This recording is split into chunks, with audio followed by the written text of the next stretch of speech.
இன்று உலகையே ஆட்டிப்படைக்கும் போதைப் பொருளை ஒழிக்க பல்வேறு வழிமுறைகளை கையாளப்படுகிறது. அதன் ஒரு வடிவமாக திண்டுக்கல் மிட்டவுன் ரோட்டரி சங்கம் போதை ஒழிப்பு விழிப்புணர்வு பேரணியை நடத்தினர். திண்டுக்கல்லில் இளைஞர்களுக்கு விழிப்புணர்வை ஏற்படுத்தும் வகையில் திண்டுக்கல் மிட்டவுன் ரோட்டரி சங்கமும் நாத்தம் என்பிஆர் கல்லூரியில் இயங்கும் திண்டுக்கல் மிட்டவுன் ரோட்டரி சங்கமும் கல்லூரி மாணவ மாணவிகளும் இணைந்து இன்று போதை விழிப்புணர்வு பேரணியை இன்று திண்டுக்கல்லில் நடத்தினர்.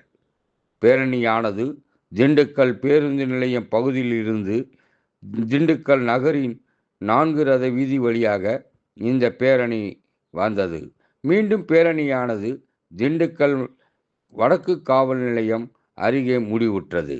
இந்நிகழ்ச்சியில் தலைவர் Ravishankar, Sherlin Seshraj, Rotaract chairman Tulasidas, public image chairman Ramesh Murali மற்றும் என்பிஆர் கல்லூரி பேராசிரியர்கள், மாணவ மாணவிகள் என ஏராளமானோர் இந்நிகழ்ச்சியில் கலந்து கொண்டனர். ஒழிப்போம் ஒழிப்போம் மதுவை ஒழிப்போம். போடாதே போடாதே போதை ஊசி போடாதே.